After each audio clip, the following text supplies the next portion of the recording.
Hey, I'm Joel.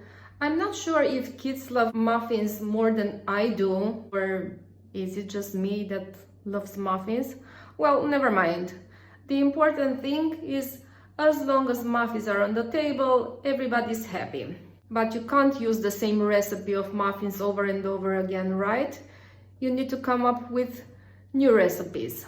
As I like to keep it simple, here is a muffin recipe with bananas and semolina.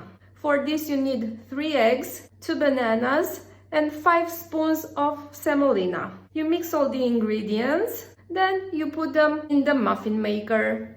Don't tell anybody, but he's my best friend. Let's get going.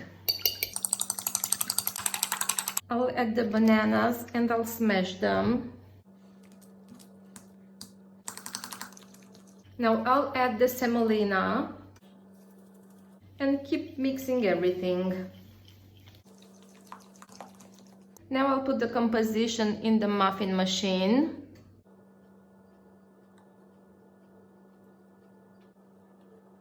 And wait for a few minutes till they're done.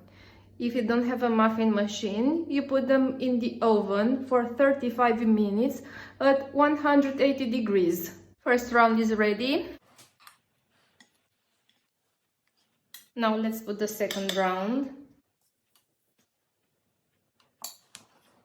Second round is ready. These are some very soft muffins, and your whole family will enjoy them. Subscribe to Joe's Baby Friendly Recipes channel for more ideas of muffins, cakes, dishes, salads, and so on. And keep in touch. Bye!